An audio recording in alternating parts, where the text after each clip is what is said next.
días a todas las personas presentes. Voy a hacer una brevísima presentación del espacio. En primer lugar, le agradezco a nombre del Centro de Estudios y Difusión del Derecho Constitucional a la Pontificia Universidad Católica del Ecuador, en la persona de su rector, el doctor Fernando Ponce León, y también un agradecimiento muy especial al doctor Efraín Guerrero Salgado, decano de la Facultad de Jurisprudencia, porque gracias a su apoyo hemos podido organizar este espacio académico que lo que quiere es promover la reflexión. El Centro de Estudios inicia con este conversatorio un proyecto que lo hemos denominado Diálogos Jurisprudenciales, que tiene como fin analizar, debatir las decisiones más relevantes de la Corte Constitucional. Debate, diálogo que además pretende salir de la conversación puramente jurídica para incluir voces desde otras disciplinas, de las ciencias sociales y de las humanidades. Las decisiones de la Corte Constitucional pueden transformar la realidad social y eso no se logrará si no son objeto de conversación, de crítica, de análisis. En un tiempo en el que impera la falta de reflexión, es necesario pensar y producir juicios que se expongan públicamente, siguiendo a Hannah Arendt, que nuestras opiniones no sean ajenas al viento del pensamiento. Este espacio quiere contribuir al fortalecimiento del pensamiento crítico. ¿Qué mejor garantía que escuchar, como lo haremos hoy, a académicos y académicas que desde la filosofía, el derecho y la sociología analizarán las dos sentencias de la Corte Constitucional que hacen posible jurídicamente el matrimonio igualitario en nuestro país, en Ecuador? Gracias también al doctor Mario Melo por su disposición para moderar este espacio. Sobre las sentencias solo haré una brevísima referencia descriptiva a sus antecedentes fácticos. El primer caso, cuya sentencia tiene como juez ponente al doctor Ramiro Ávila Santamaría, llegó a su conocimiento por una consulta de norma en la que el Tribunal de la Sala Penal de la Corte Superior de Justicia de Pichincha consulta, en una acción de protección, si es que la opinión consultiva OC 2417 de la Corte Interamericana de Derechos Humanos, que reconoce el matrimonio de parejas del mismo sexo, es compatible con el artículo 67 de la Constitución, que establece que el matrimonio es entre hombre y mujer. La Corte Constitucional analiza el valor jurídico de la opinión consultiva, interpreta la norma constitucional y establece sus efectos en el ordenamiento jurídico ecuatoriano. El segundo caso, cuya sentencia tiene como juez ponente al doctor Alí Lozada Prado, llegó a su conocimiento por una consulta de norma dentro de una acción de protección planteada por una pareja del mismo sexo en contra del registro civil por haberse negado a la celebración de su contrato matrimonial. La titular de la Unidad Judicial Civil de la Parroquia Iñaquito, del Distrito Metropolitano de Quito, decidió consultar a la Corte la constitucionalidad de los artículos 81 del Código Civil y 52 de la Ley Orgánica de Gestión de la Identidad y Datos Civiles, en los que se basó el registro civil para negar la celebración del mencionado contrato matrimonial. Estos son los antecedentes. Doy la palabra al doctor Mario Melo. Muchísimas gracias. Buenos días. Este es un momento muy grato porque vamos a tener la oportunidad de conversar con tres profesores universitarios que desde las perspectivas de las disciplinas que ellos cultivan van a poder hacer comentarios respecto a estas sentencias que son extremadamente interesantes y extremadamente importantes de la jurisprudencia de la Corte Constitucional. Me acompaña en el panel el doctor Juan Francisco Guerrero, quien es un jurista especializado en Derecho Constitucional y que imparte su cátedra en la Universidad Andina Simón Bolívar y en la Facultad de Jurisprudencia de la PUCE. También me acompaña la doctora Natalia Sierra, quien es socióloga y que va a aportar su perspectiva como docente de sociología en la Facultad de Ciencias Humanas de la PUCE.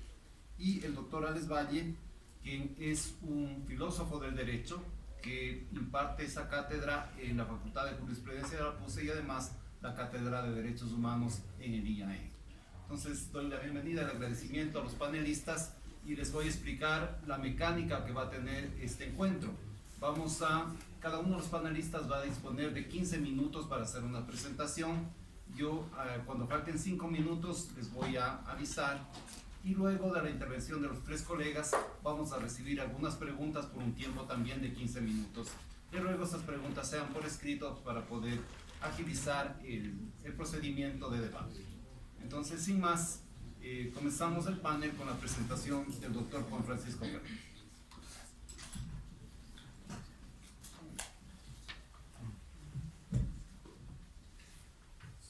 días con todos.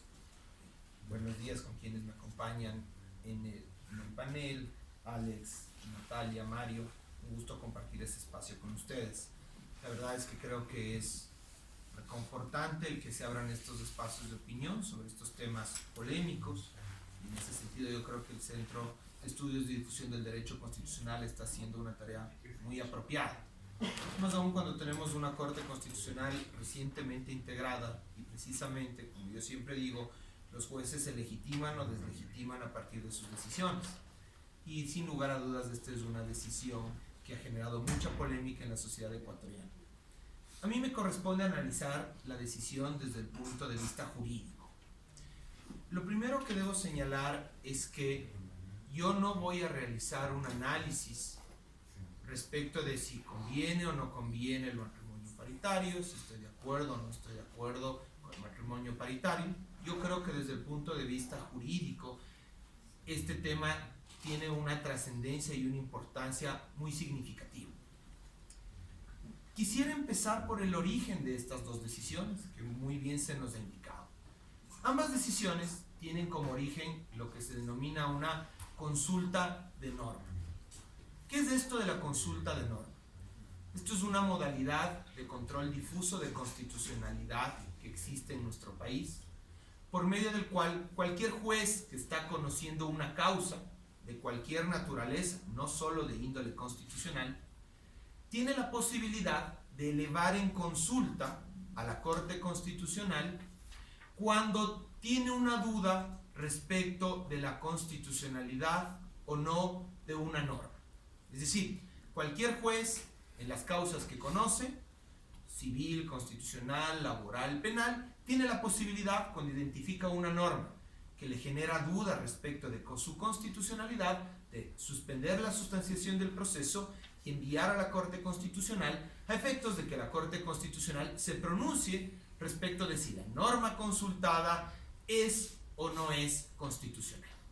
Ese es el origen del tema.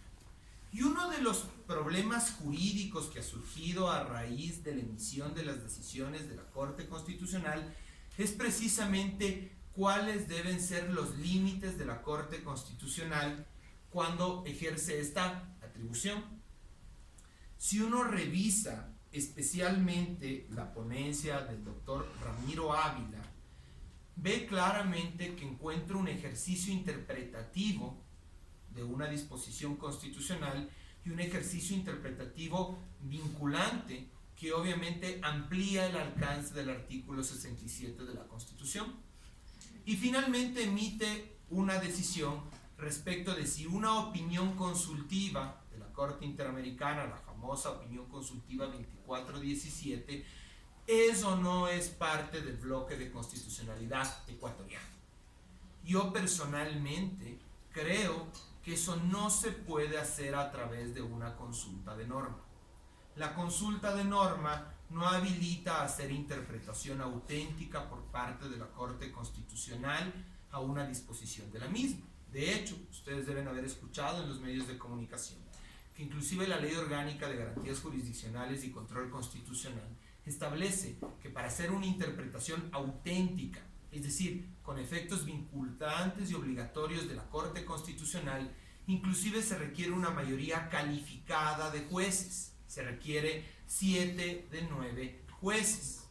El admitir que a través de una consulta de norma yo puedo hacer una interpretación auténtica de la Constitución sería en definitiva admitir que ahora hay dos formas de interpretar de forma auténtica la Constitución. Una, la acción de interpretación con un procedimiento reglado que requiere 7 de 9 jueces, y por otro lado una consulta de norma que se debe tomar por una mayoría absoluta regular, 5 de 4 jueces. A mí lo que me preocupa de la decisión de Ramiro Ávila, en primer punto, es que yo encuentro una interpretación auténtica de la Constitución que yo no creo que se pueda hacer a través de una consulta de norma.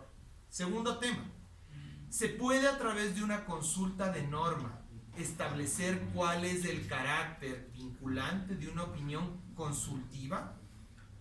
Es decir, se suponía que a través de la consulta de norma yo lo que podía, según lo dice el 428 de la Constitución, es consultar si una norma infraconstitucional es o no es constitucional. Yo puedo, a través de una consulta de norma, valga la redundancia, consultar si una opinión consultiva forma parte del bloque de constitucionalidad ecuatoriano. Es decir, no estoy haciendo un análisis de constitucionalidad de ninguna norma. Estoy haciendo un análisis de cuáles son los componentes del bloque de constitucionalidad ecuatoriano. Yo tampoco creo que eso se puede hacer a través de una consulta de norma. El segundo problema que yo tengo, y que lo he conversado en algunos espacios, es que si ustedes me dicen cuál es el criterio de los 5 jueces de mayoría de la Corte Constitucional, yo les digo, no lo sé. Y ustedes dirán, pero no, pues está clarito. ¿Por qué no lo sé? Como efectivamente quedó muy claro en la introducción, esta sentencia tiene su origen en 2 casos diferentes, 2 consultas de normas diferentes, con 2 ponentes diferentes. En ambos casos, las ponencias ganaron por 5 votos contra 4. Pero si uno revisa las 2 ponencias de mayoría, uno va a encontrar que las 2 ponencias no son coincidentes en cuanto a su argumentación. De hecho, ni siquiera son coincidentes en cuanto a su resolución. Si ustedes toman, por ejemplo, la ponencia de Ramiro Ávila expresamente señala que no es necesario realizar modificación normativa alguna para que se reconozca el matrimonio igualitario en el Ecuador, pues solo se requiere una interpretación. Por otro lado, la ponencia del doctor Ali Lozada expresamente dice en el numeral 3 que se exhorta a la Asamblea Nacional para que realice las modificaciones normativas. Y es más, en la ponencia de Ali Lozada, de forma expresa, realiza una constitucionalidad, un análisis o una decisión de constitucionalidad modulativa de justamente el Código Civil y de la famosa esta ley de datos personales, y hace una modificación sustitutiva y dice, donde se leía hombre y mujer, ahora le hace 2 personas. Es decir, yo aún no tengo claro si la posición de la Corte fue que no se requería modificar la normativa y que solo era un problema de interpretación, o que la decisión de la Corte fue que sí se requería modificar la normativa y que inclusive debe continuarse con esa modificación. Y esto no solamente es un tema resolutivo. Si ustedes revisan la parte argumentativa de las decisiones, los ejercicios que realizan cada uno de los jueces son bastante diferentes. Ramiro Ávila realiza un ejercicio que a mí personalmente me parece cuestionable, pero vuelve a poner sobre la mesa la tesis de si se puede o no revisar la constitucionalidad de normas constitucionales. Es decir, vuelve a plantear un problema jurídico que desde mi punto de vista había sido superado. ¿Puedo cuestionar la constitucionalidad de normas constitucionales? En principio, la respuesta que nos da la Ley Orgánica de Garantías Jurisdiccionales y Control Constitucional es que no, salvo un caso, salvo cuando estas normas constitucionales hubiesen sido introducidas por el Poder Constituyente derivado y yo tenga observaciones de carácter procedimental. Sin embargo, obviamente, cuando se analiza el artículo 67 de la Constitución, estoy hablando de una norma constitucional de origen, es decir, una norma constitucional introducida por Poder Constituyente originario y además avalada a través de un referéndum. Entonces, él abre una puerta que a mí personalmente me parece extremadamente peligrosa, que es, ¿puedo analizar la constitucionalidad de las normas constitucionales introducidas de origen por Poder Constituyente originario? Para mí, hasta antes de esta sentencia, la respuesta era claramente no. A partir de esta sentencia, obviamente parece que la posición de la Corte es sí puede hacerlo. Y de hecho, inclusive hace un ejercicio que yo, debo ser muy honesto, no lo había visto antes, que es aplicar principio de proporcionalidad a una interpretación de una norma constitucional y concluir que en virtud del principio de proporcionalidad, que generalmente uno lo utiliza para constatar la constitucionalidad de las normas infraconstitucionales versus la Constitución, concluye descartando lo que él denomina la interpretación literal restrictiva del artículo 67 de la Constitución. Por el contrario, el doctor Ali Lozada no recurre al principio de proporcionalidad, sino que en cambio realiza un ejercicio ponderativo.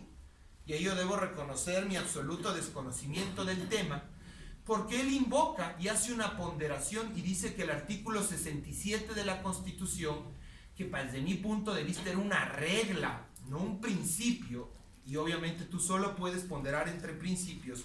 Sin embargo, él dice que contiene un principio subyacente, y es un principio subyacente que yo honestamente lo desconozco o no lo había escuchado antes y que por eso me permito revisarlo, y nos dice que es el principio de deferencia al constituyente, y que básicamente en este caso hay una aparente contradicción entre el principio de deferencia al constituyente y por otro lado los derechos a la protección a la familia y al libre desarrollo de la personalidad.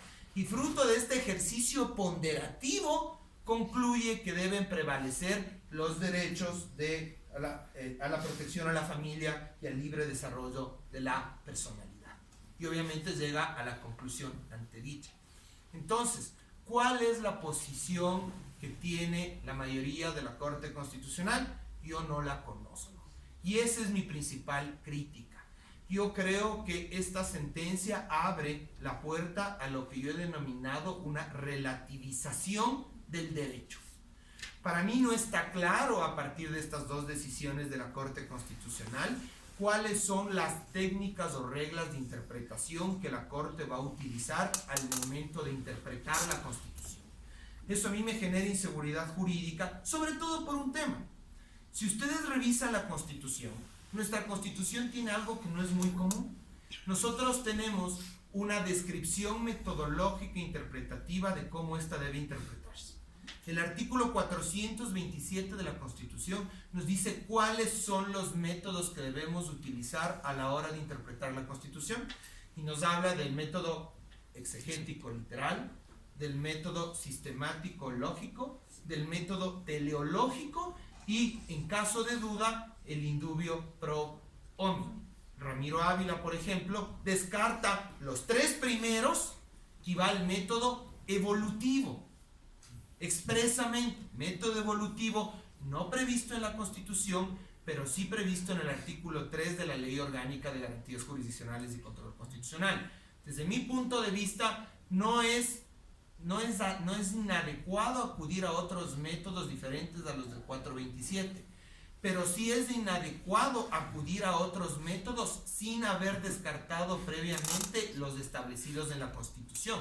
Y de hecho, en la ponencia del juez Ávila no explica por qué el método teleológico o finalista, que en cambio sí lo invoca Ali Lozada y que reconoce expresamente que la finalidad del constituyente fue restringir el matrimonio solo a hombres y a mujeres, en el método, por ejemplo, de Ramiro Ávila en la ponencia no explica por qué llega al evolutivo. Ojo, y un método evolutivo que, como ustedes conocen, es un método que permite adaptar las normas a la evolución de la sociedad. Nuestra Constitución es del 2008. Mi pregunta es, ¿yo puedo aplicar método evolutivo considerando que han cambiado las circunstancias sociales en que fue aplicada, en que fue aprobada la norma 10 años después? ¿Ya es aplicable método evolutivo? Finalmente, y con esto concluyo porque creo que mi tiempo está terminando, una preocupación final. Y a mí eso me parece quizás lo más grave, y yo creo que eso genera un serio cuestionamiento de legitimidad. El voto de mayoría de Ramiro Ávila en el numeral 3 hace algo que yo jamás puedo compartir y que a mí me parece que hay que expresar un reclamo formalmente ahora. Le dice al juez cómo debe fallar. La consulta de norma expresamente te sirve para saber si la norma es constitucional o inconstitucional, pero la Corte Constitucional no puede asumir las competencias del juez ordinario y decirle cómo fallar. Si ustedes revisan el voto de mayoría del juez Ávila en la última parte, le dice al tribunal que tiene que ordenar al registro civil para que inscriba el matrimonio de los accionantes. Eso era competencia exclusiva de los jueces de primer y segundo nivel, no de la Corte Constitucional. A través de control difuso de constitucionalidad, tú no puedes asumir las competencias de los jueces ordinarios. Me parece que eso es muy peligroso y abre una puerta que a mí personalmente me preocupa por un tema de seguridad jurídica. Muchas gracias por este tiempo. Gracias. Tiene la palabra Natalia Sierra. Buenos días a todos y todas. Muchas gracias por esta invitación. Yo vengo de otra enunciación teórica, así que voy a hablar desde ahí. Yo entiendo que aquí la mayoría son estudiosos de la jurisprudencia. Entonces, veamos cómo nos va. Yo voy a partir de dar una premisa, ¿no?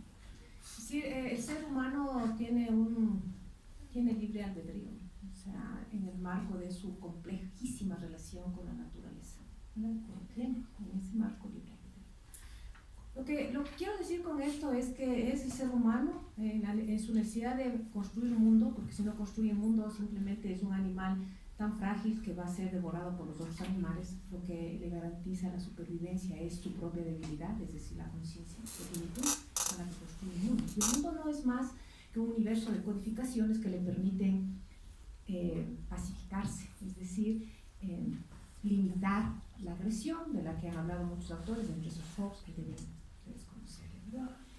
Entonces, quiero decir esto porque para entender que las codificaciones, entre esas las más grandes, las más como la Constitución, yo no soy constitucionalista ni sé eso, pero digamos como que es el marco, ¿no? Es un acuerdo nuestro, es en este sentido una invención nuestra, ¿verdad? Que nos inventamos en función de que permita resolver nuestra supervivencia en las mejores condiciones.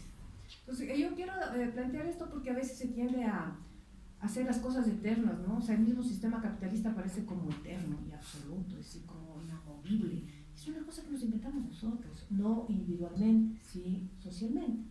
Pero así como nos inventamos, cuando ya no funcionan, es posible inventarse otras cosas. O sea, el sentido es que tenemos que ir dando respuesta a nuestras necesidades. Y el ser humano es un ser en transición.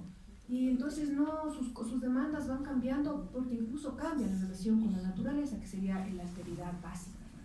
Entonces, digo esto porque a veces siento que hay una especie de miedo a modificar nuestras propias bases, ¿no? Y claro, hay bases que son jodidas modificables. Por ejemplo, la matemática es complicadísima porque sin matemática ya quedamos en el vacío total, pero las otras se pueden modificar.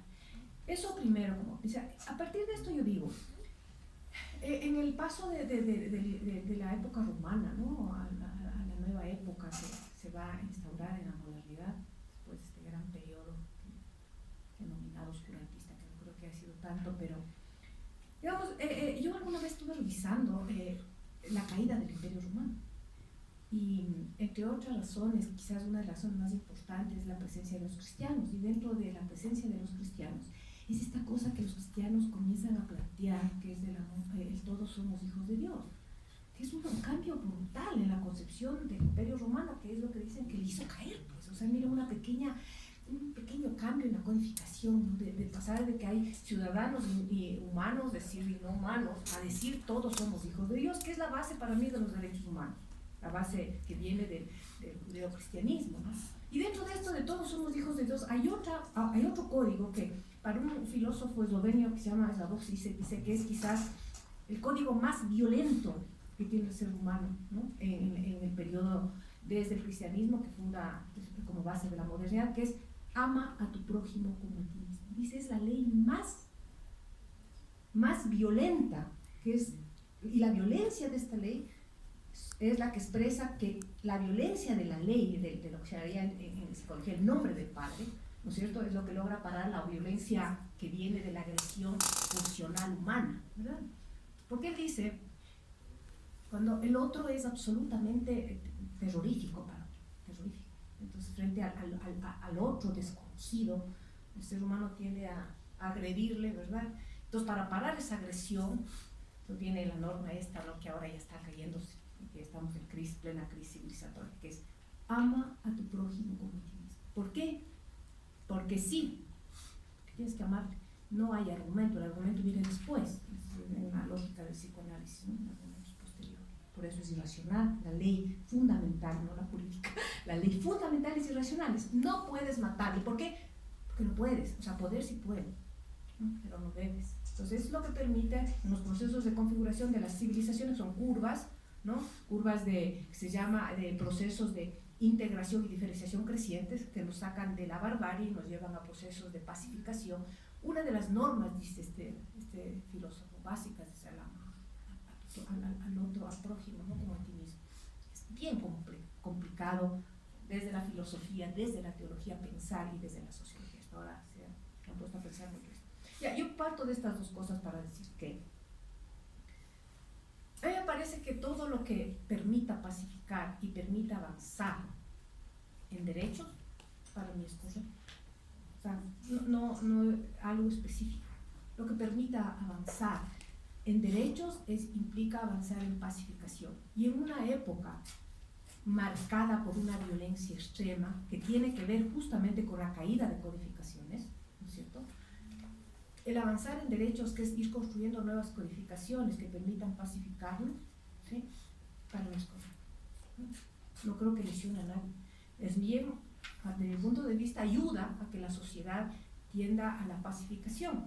Entonces, no puedo analizar esas normas porque no sé, no entiendo mucho estas cosas jurídicas, pero siento que, miren, yo como socióloga crítica o socióloga, yo podría incluso criticar eso, o sea, el pedido, ¿no? Por otras razones. Por ejemplo, creo que la familia está en transición, no hay una familia, ¿no es cierto? Ahora menos que antes, la familia está en transición, hay múltiples familias de hecho, ¿no es cierto? No hay problema, porque la ley jurídica no está antes de la ley fundamental, pues, que se da en el proceso del caminar humano. Esa se posa después, ¿no es cierto? Y además tiene que ver con el tema de la justicia, que bueno, es otro debate.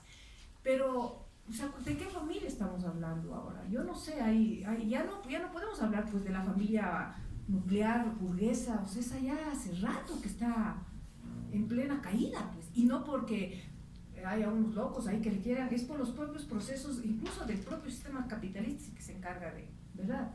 Y entonces ahora hay un montón de formas familiares, ¿no? Lo que importa aquí es, la familia es, independientemente de cómo está configurada, el espacio donde el niño que llega o la niña es iniciado, digamos, en un término antropológico, en el mundo, y entonces es donde recibe las codificaciones para poder vivir. Eso, cuando no hay ese espacio es complicado, ¿no es cierto? Porque no hay el proceso de humanización o socialización, que llamamos, sobre todo de la primera socialización, que es básica en el ser humano, que es de que nace a los 5 años. Entonces yo veo, el problema es cuando no hay familias, es decir, como quiera que sea, porque o hay familias totalmente desestructuradas. Entonces, ¿cuál es la familia? No sé, estamos en transición y desde la sociología no se sabe para dónde vamos en esa estructura. Entonces, como cuando se habla de la familia, está atentándose contra la familia, no sé de qué se habla realmente, ¿no? Yo particularmente creo que el tema del matrimonio, sí me pongo a pensar en mí, ¿no es cierto? Que parece piensa, y por eso hay que amar al otro como matrimonio para aceptarle lo que es.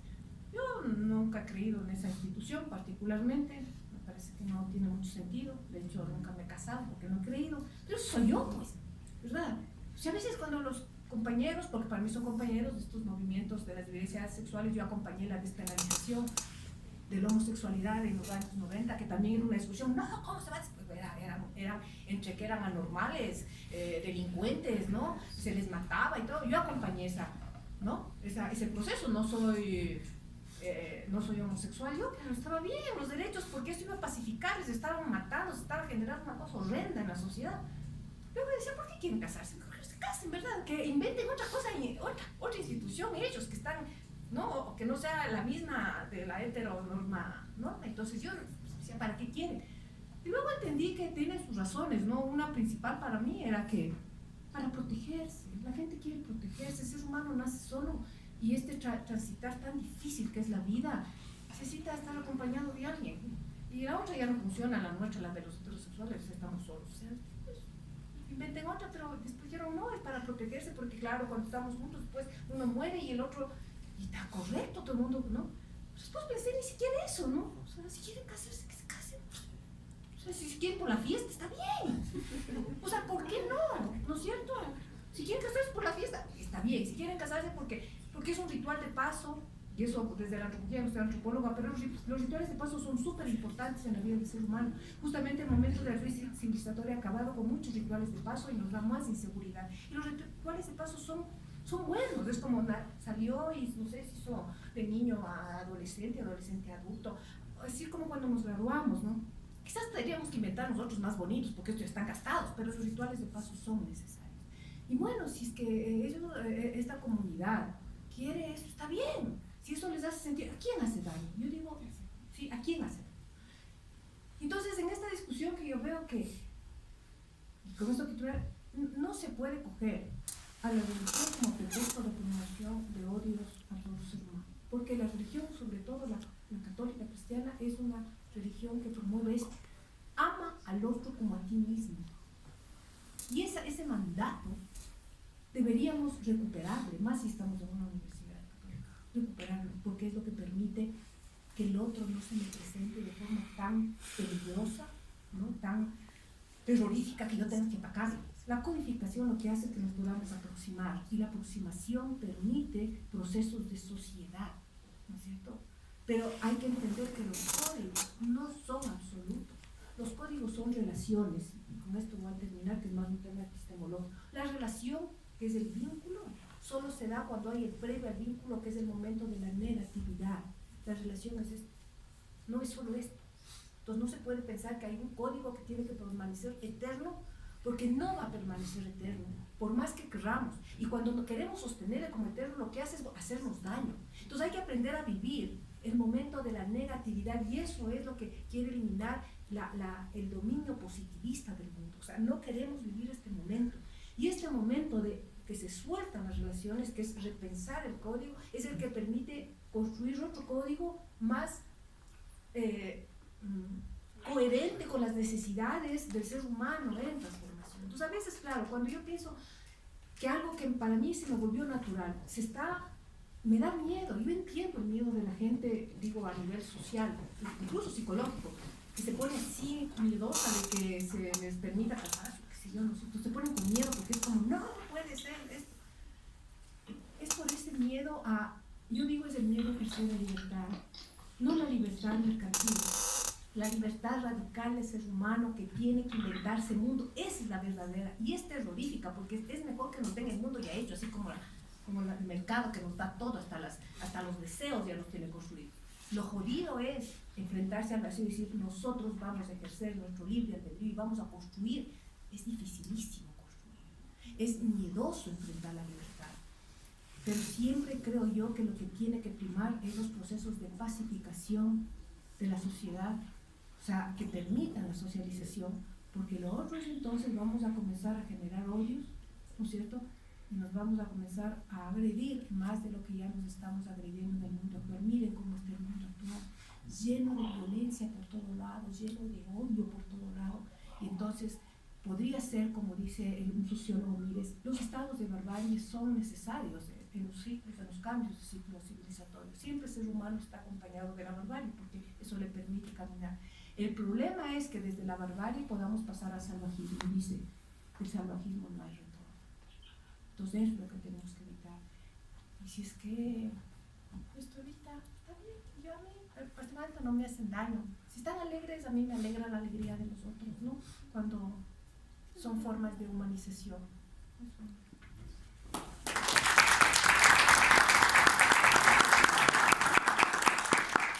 Para continuar tiene la palabra Alex Valle.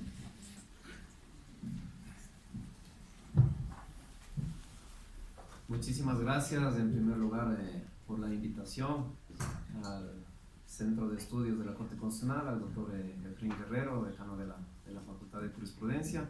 Para mí es un honor también compartir este panel con compañeros, colegas, amigos de altísimo nivel, cada uno de su área en especialización. Y bueno, yo voy a abordar la temática desde la filosofía del derecho. Soy abogado, también estudié sociología, entonces un poco híbrido entre los dos. Y también, al igual que Juan Francisco, que Natalia, No voy a ingresar directamente a cada uno de los puntos de la sentencia, sino más bien hacer un análisis mucho más amplio.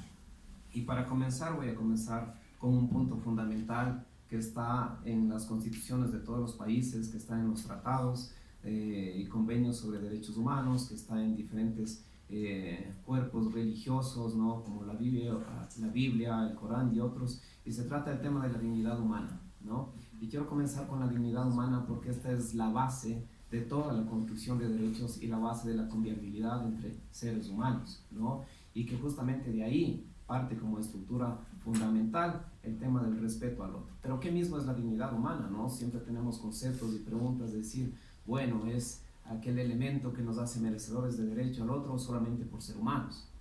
Pero eso no nos dice como mucho. Entonces aquí siempre en mis clases yo cito a Francis Fukuyama, ¿no? Cuando él hace un análisis entre elementos esenciales y elementos no esenciales, ¿no? Y claro, los elementos no quiero abordar mucho porque se me iría el tiempo, pero como elementos esenciales él dice, mire, son el tema del raciocinio, por ejemplo, ¿no? La capacidad de pensar, ¿no? De reflexionar, que lo tiene el ser humano, pero que ojo, tampoco es un elemento muy propio del ser humano, que tal vez tengan en menor grado los animales, pero los tienen, ¿no es cierto? Entonces dice luego, será el tema del lenguaje, quizás lo que le hace propio al ser humano. Dice, puede ser, pero tampoco es propio del ser humano. También otras especies tienen un lenguaje, tienen una comunicación. Tal vez el vivir en comunidad, le dice, ¿no es cierto? Ah, bueno, puede ser, pero también las abejas, las hormigas viven en comunidad. Entonces busquemos otro elemento. Y claro, los sentimientos, ¿serán propios del ser humano? ¿No? Dice, no, tampoco son propios del ser humano, ¿no? Y claro, poniendo varios ejemplos y filosofando, dice, pero veamos qué tal si le ponemos a un robot, por ejemplo, temas de sentimientos, o un nonato, ¿cómo valoramos el tema de los sentimientos y del lenguaje? Entonces él en definitiva lo que dice, bueno, ¿qué es la dignidad humana? Es la suma de todos estos elementos esenciales, de estas características innatas que tiene el ser humano, que nos hacen eso, ser humano, y él lo denomina, esto sería un factor X. Y como elementos no esenciales él pone, ¿no? El tamaño, el color de los ojos, ¿no es cierto? El peso, la etnia, la raza, todo lo que está en la Declaración Universal de Derechos Humanos en el artículo 1, y sobre la base de cual usted no puede discriminar al otro, ni diferenciar al otro, ni excluir en materia de derechos. Entonces quería comenzar con este tema de aquí. ¿Por qué? Claro, porque, vuelvo y repito, es la base del derecho. En segundo lugar, quiero analizar el tema de la legalidad versus el tema de la seguridad jurídica, ¿no? Que también es muy discutido, no solo en este foro, sino siempre, ¿no? Los abogados estamos, no, es que esto es legal, no es legal, y esto va contra la seguridad jurídica, pero recordemos, ¿no? Que nomás ha sido legal en este mundo, ha sido legal la esclavitud, el apartheid, el genocidio, la exclusión de la mujer, de los niños, ¿no es cierto? La criminalización de la homosexualidad, como le dijo Natalia, ¿no? Todo eso ha sido normal. El tema del consumo y la penalización al consumo de drogas también ha sido legal. El tema no, la satanización del divorcio. Inclusive yo me acuerdo de una norma en el 606, en el antiguo Código Penal, que decía que quien sin objeto plausible esté separado en una esquina también puede ser detenido. También era legal. Y yo me preguntaba cuál es el objeto plausible, ¿no es cierto? Entonces todo eso ha sido legal. Y claro, todos esos cambios, como decía, ¿no es cierto, Natalia? Transformaciones de códigos causan un cisma, pero por supuesto, ¿no? Ahora el tema, claro, ahí vendrá la pregunta, ¿no? De algunos compañeros, bueno, sí, es legal, ¿no es cierto? Entonces respetemos desde un punto de vista totalmente positivista. Ustedes dirían, no, es que dura lex, sed lex, pero vamos allá, ¿no es cierto? Franz Hinckelhammer, ¿no? Que es un teólogo, un sociólogo, dice las normas son normas de la vida, y las normas están hechas para la vida, no están hechas, digamos, para la muerte. Y aquí están historias, ¿no es cierto?, como la misma Antígona, por ejemplo, ¿no es cierto?, que también le prohibieron a su hermano enterrarle, dijo, las leyes son las leyes de los dioses, más allá de las leyes de los hombres. ¿Qué quiero decir? Que las leyes son hechas por hombres, y como son constructos, ¿no es cierto?, humanos, son imperfectas, no son perfectas. Y como dice Max Weber, las leyes son las leyes de los gobiernos de turno también. Entonces, quien hace las leyes, ¿no es cierto?, gobierno de izquierda, gobierno de derecha, etcétera, con sus propias construcciones, va poniendo unas normas, y por lo tanto no pueden ser inmutables, ¿no es cierto?, totalmente perennes ni incambiables. Y en un caso específico de todos los ítems que les mencioné sobre el tema de la legalidad versus seguridad jurídica, tal vez usted me puede decir, bueno, es que es muy obvio tal vez el análisis del genocidio, sí, pero tal vez es un poco el más paradigmático y esquemático para mostrar, porque si nos ponemos claro desde el punto de vista y la posición del formalismo jurídico, usted puede decir, bueno, en la Segunda Guerra Mundial se violó el principio de legalidad, se violó el tema de la irretroactividad. Cierto, muy cierto, estamos de acuerdo con eso ahí, pero ¿por qué se violó todo eso? Y ahí lo afirma también Gustav Radbruch, ¿no? Que es un filósofo, un estudioso del derecho, ex juez del tribunal alemán, y dice, claro, todo esto se lo hizo con un fin fundamental, porque si usted tiene una duda en un momento determinado entre el derecho, ¿no es cierto?, es decir, la norma como tal, y la justicia, usted tiene que irse por la justicia, porque al fin y al cabo es el fin último del derecho, la justicia, más allá del cumplimiento de la norma. Entonces, en ese sentido, fíjese, se dieron los tribunales de Nuremberg, los tribunales de Tokio, posteriormente los de la ex Yugoslavia, inclusive en unas sentencias del caso Macera, Vilela en Argentina, se les juzgó también, ¿no es cierto?, con temas de irretroactividad. Y claro, desde el formalismo se viola, estoy aquí, ¿no?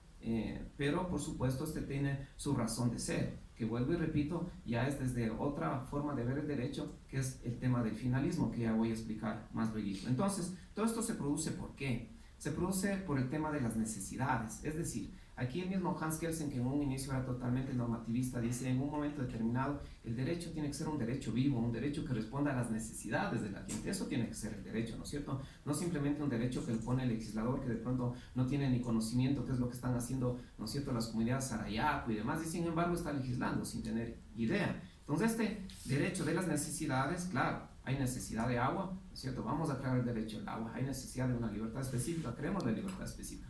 En este caso específico hay una necesidad, ¿no es cierto? ¿Por qué? Por una discriminación, ¿no es cierto?, de la cual estos grupos se sienten afectados. Entonces, ¿cuál es la necesidad? La necesidad de igualar el matrimonio, tener un matrimonio igualitario para los diferentes tipos de familia, como nos dijo Natalia. Entonces, claro, aquí esto se produce a través de la necesidad, como vemos, y conforme la evolución del ser humano, ¿no? El derecho recoge esto y lo transforma en norma. Y no solamente, ojo, por cuestiones en temas de evolución, como decía Juan Francisco, tal vez son 5 o 10 años. Lo que pasa es que también no son solamente 10 años de pronto, sino que esa invisibilización o demonización de ciertos grupos ha pervivido mucho más tiempo. 50, 30, 70 años, ¿no? Y que a lo mejor no se recogió en Montecristi, ¿no? Este tema, y también, claro, yo comparto, es un error de que estés inclusive este tema a nivel constitucional, etcétera. Aquí lo has dicho tú, lo ha dicho Salim en la radio y demás, pero más allá de eso, fíjate, el derecho recoge estas necesidades, lo plasma en norma. Y claro, esta es una corriente, pero también tenemos otra cuestión, que también una fuente del derecho importante que no podemos dejar atrás es la jurisprudencia. Y la jurisprudencia también es el derecho vivo. Y tan es así que, claro, no solamente a la corriente de los mecanicistas, el juez coge el hecho, lo aborda con la norma, da el resultado y se acabó, sino que tenemos las corrientes del realismo jurídico escandinavo, el realismo jurídico norteamericano, el pragmatismo jurídico, que le dice, esto es el derecho, esto es el derecho vivo. La norma está ahí, pero en el caso concreto, el derecho vivo nos muestra esto. Y esta es la realidad y a lo que se debe responder y a lo que debemos nosotros también tener en cuenta como una fuente del derecho. Ahora, tanto la norma, ¿no es cierto?, como tal, la ley, como la jurisprudencia, por supuesto, tampoco son exactas. Desde el positivismo se dice, no, el positivismo es lo máximo, y claro, hay un principio de coherencia y hay un principio, ¿no es cierto?, de plenitud. El principio de coherencia que evitará todas las colisiones jurídicas, pero sabemos que eso no se cumple, hay colisiones jurídicas, y el de plenitud, que todo está cubierto, y tampoco se cumple porque hay lagunas del derecho. Entonces, fíjese, volvemos a ver la imperfección del derecho. Y esto, cuestiones se vuelven más complejas por algo también que mencionó Juan Francisco. Por ejemplo, él decía, no entiendo la unanimidad de criterios, ¿no es cierto?, para una tendencia, claro, pero es que tenemos desde la doctrina de Max Weber también un análisis de tipos de jueces y una evolución de jueces, ¿no es cierto? Desde este juez que dice, este es el juez místico, el juez brujo, ¿no es cierto?, que es netamente formalista, básicamente formalista, pero que es irracional, ¿no? Uno de los primeros jueces. Luego una evolución de un juez mucho más formalista, pero racional, de corte inglés más o menos. Luego habla de un juez príncipe, que es un formalista, pero con carácter ya germánico romano, y finalmente habla de un juez profesional, de un juez que ya tiene ya un trabajo como burócrata. Gracias. Como burócrata. Entonces, claro, yo diría a este tipo de jueces también añadamos el juez constitucional, porque claro, si estamos en un estado legal, desde las bases liberales, derechos civiles, por supuesto vamos a tener un efecto con unos jueces totalmente liberales, Pero si estamos en un Estado constitucional de derechos, de justicia, ¿verdad? Con temas de principios como el principio pro homine, ¿verdad? Y con jueces constitucionales, que además se denominan todos jueces constitucionales, el resultado sería totalmente diferente, ¿no? Entonces, claro, esto responde a esta diversidad también de constructos que han tenido también los jueces. Ojo, no estoy llamando al caos tampoco y decir cada uno hace lo que quiere, no, para nada. Pero simplemente, digamos, estoy tratando de visibilizar el porqué de estas inquietudes. Y bueno, al fin y al cabo, por ejemplo, toda esta jurisprudencia, como toda esta normativa, que si bien es cierto deberían responder a la triada que dice Norberto Bobbio dentro de la norma, que tiene que ser válida, que tiene que ser justa y que tiene que ser eficaz.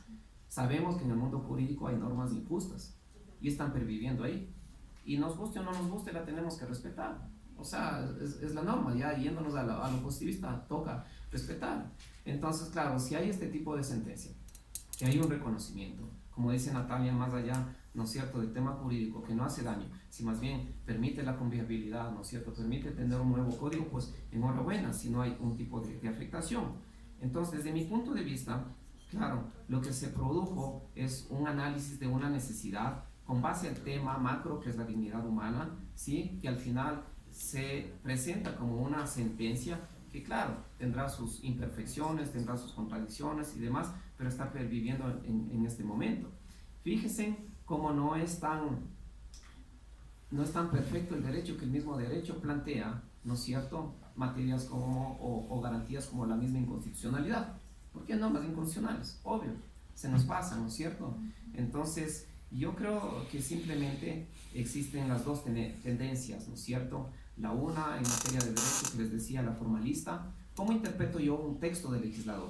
De manera literal, y para lo cual yo creo procesos totalmente estrictos, totalmente excluyentes de interpretaciones sistemáticas, evolutivas, entre otras, ¿no? Y que deja de lado, por ejemplo, materias como la teoría finalista, que toma en cuenta la necesidad de la vida, los temas sociales, temas espirituales, temas de satisfacción de los fines de la vida, en definitiva.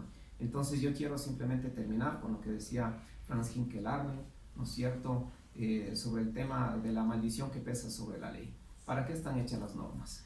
¿No es cierto? Las normas están hechas para responder a las necesidades, para los fines de la vida, o simplemente para tener una finalidad de control social. Muchas gracias.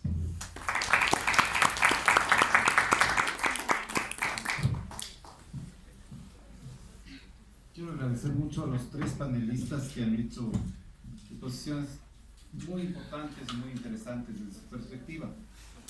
Vamos a tener un espacio de preguntas y respuestas. Lamentablemente el tiempo del que disponemos es bastante corto, por lo cual voy a tener que escoger 3 preguntas para que sean contestados, una por cada uno de los panelistas. Creo que va a ser más fácil por solo tener.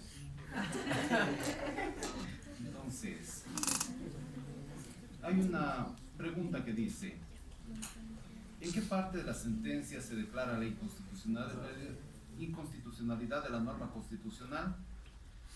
El caso Satia no había ya declarado a la opinión consultiva como parte del bloque de constitucionalidad. Esta es una pregunta para Juan Francisco.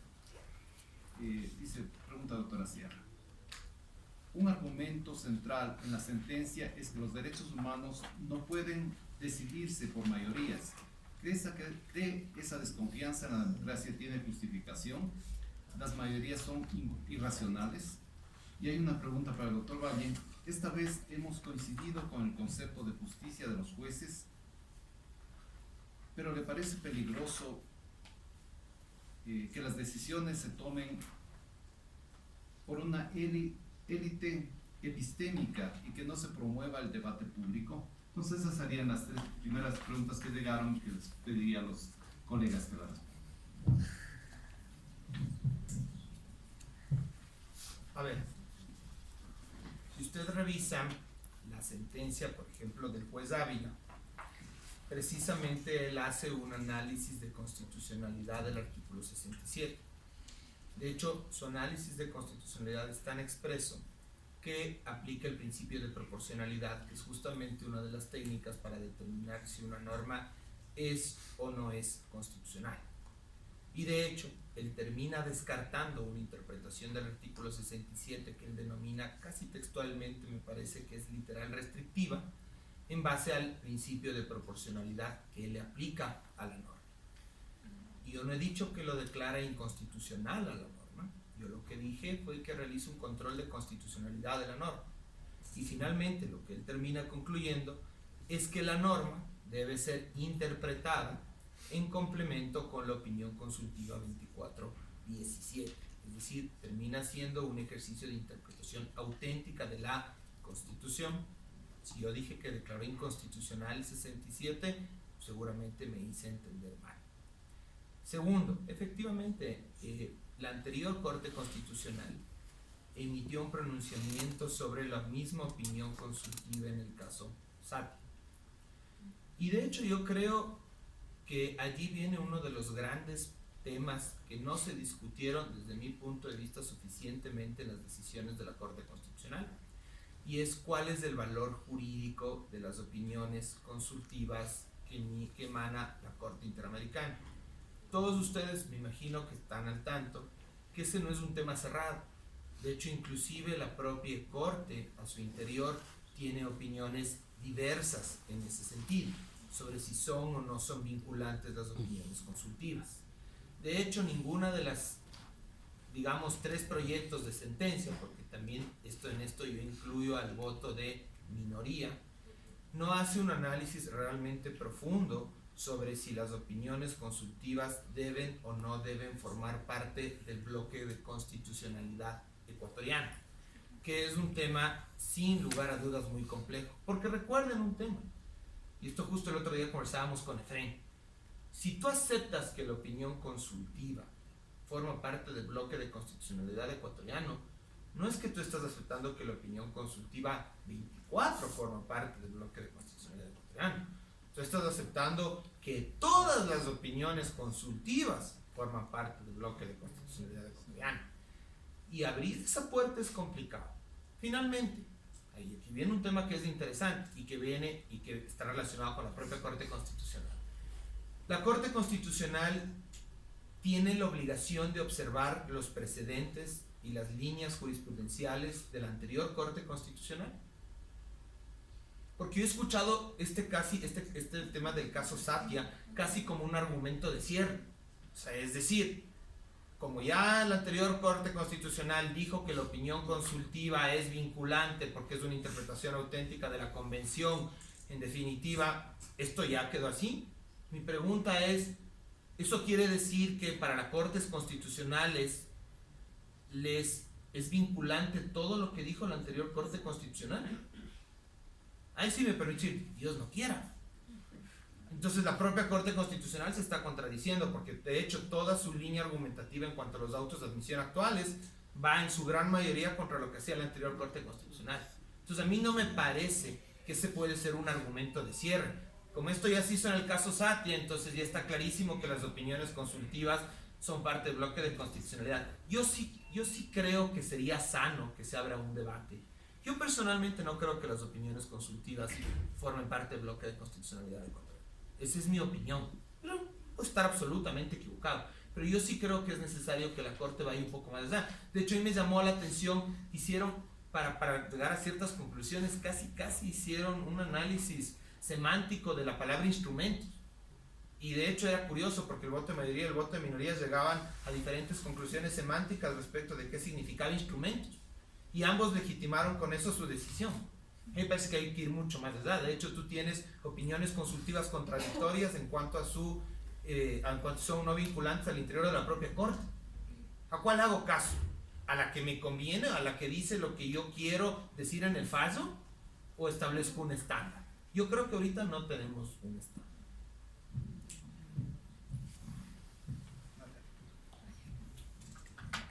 A mí me parece que las experiencias del fascismo, de todo el fascismo alemán y el totalitarismo stalinista, ya pusieron un límite a esta idea de que la democracia solo puede ser pensada desde las mayorías, y más cuando estamos hablando de sociedades de masas. Es decir, imagínense que las masas sean las que impongan el avance de los derechos humanos. Eso fue la Alemania, ¿no? Entonces, yo creo que en eso ya, esa discusión me parece que ya quedó absolutamente cerrada, me parece, y seguimos, bueno, cerrada en el sentido de todavía cuestionar, abierta en la medida en que, fíjense, yo voy a decir ahora, estamos asistiendo en el momento actual a un avance del fascismo, ¿no?, en el mundo. O sea, miren lo que pasa en Brasil, por favor. O sea, y otra cosa, con esto termino, quiero decir, hay un pensamiento de Hannah Arendt que me parece hermosísimo y tan, no es el problema cuántos, nunca.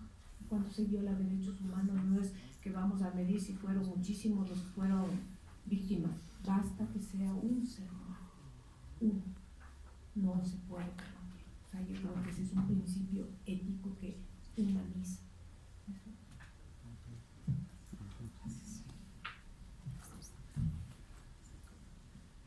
Sí, con respecto al tema de los jueces, en la exposición no tuve tiempo para decir, bueno, dentro de la justicia de John Rawls plantea básicamente la justicia retributiva y la distributiva. Entonces, claro, la retributiva entendiéndose un sistema liberal, costo-beneficio, que también puede ser aplicado en derecho penal. Usted realizó tal infracción, por lo tanto es culpable de tal cuestión.